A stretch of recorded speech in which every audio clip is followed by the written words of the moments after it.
Naam, ikiwa tarehe 23 mwezi wa 4 mwaka wa 2025.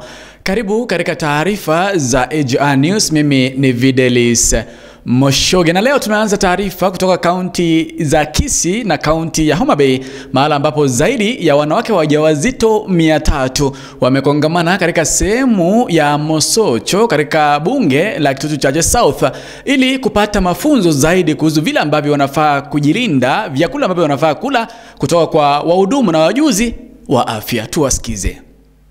Nimefurahishwa sana na kile ambacho kimefanyika leo. Leo ni Happy Pregnant Mothers, na nimefurahishwa maana mimi ndio naweza sema ni first born wangu, na mafunzo ambayo nimepata na appreciate more. Nimefurahia kukua kwa huu mkutano wa mama wajawazito, na tumeweza kupata mafundisho, na nimesema wale ambao wenye waliweza kupanga huu mkutano, Mungu akaweza kuwabariki. And in fact tumekupata wa mama 314. Mama, will let say may God bless so much. You've made this day be a great day. You've made me smile. You've made the pregnant women smile. Kanisa la St. Joseph's Messiah ambalo linapatikana katika eneo la Rongo, kaunti ya Homa Bay, limefungwa. Hii ni baada ya naibu commissioner kutoka kaunti hiyo kusema kwamba kanisa hilo limefungwa na wale ambao walikuwa wameokolewa, watu 57 ambao walikuwa wameishi katika kanisa hilo, kwa agizwa waende makwao. Kumbuka kwamba miili ya watu wawili pia ilipatikana katika kanisa hilo, jambo ambalo limefanyika na vile vile kuwashtumu na vile vile kuwalazimisha walinzi kutoka eneo hilo, hasa idara ya usalama, kufunga kanisa hilo. Wale ambao ni mawakili wa kanisa hilo la St. Joseph's wanasema kwamba wataendelea kupambana ili kuhakikisha kwamba kanisa lao halifungwi.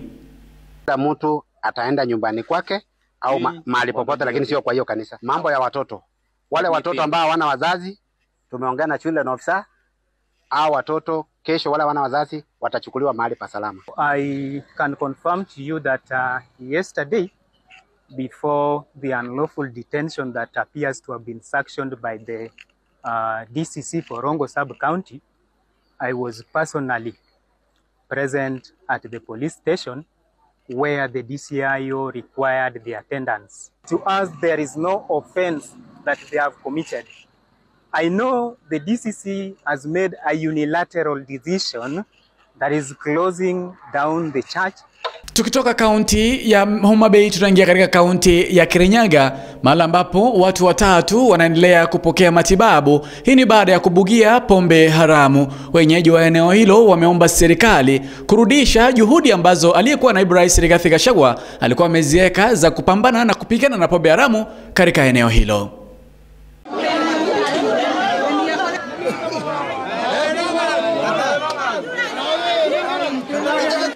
Wasai wamelazwa hapa hospitalini, hawaoni, hawaongei. Ukikumbuka ya kwamba mwaka ujao kuna watu walifariki sana katika Kangai, mpaka former deputy president Rigathi Gachagua alikunja kusimama na hao familia.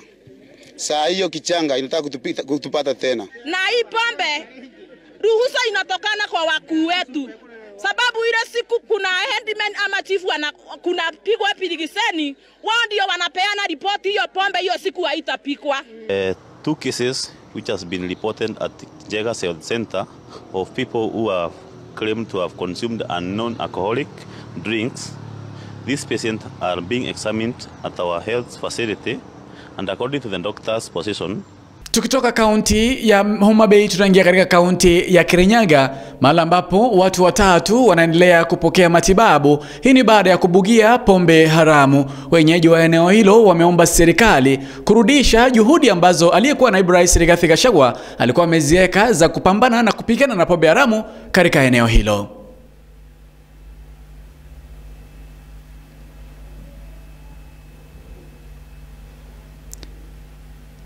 Na tukimalizia kutoka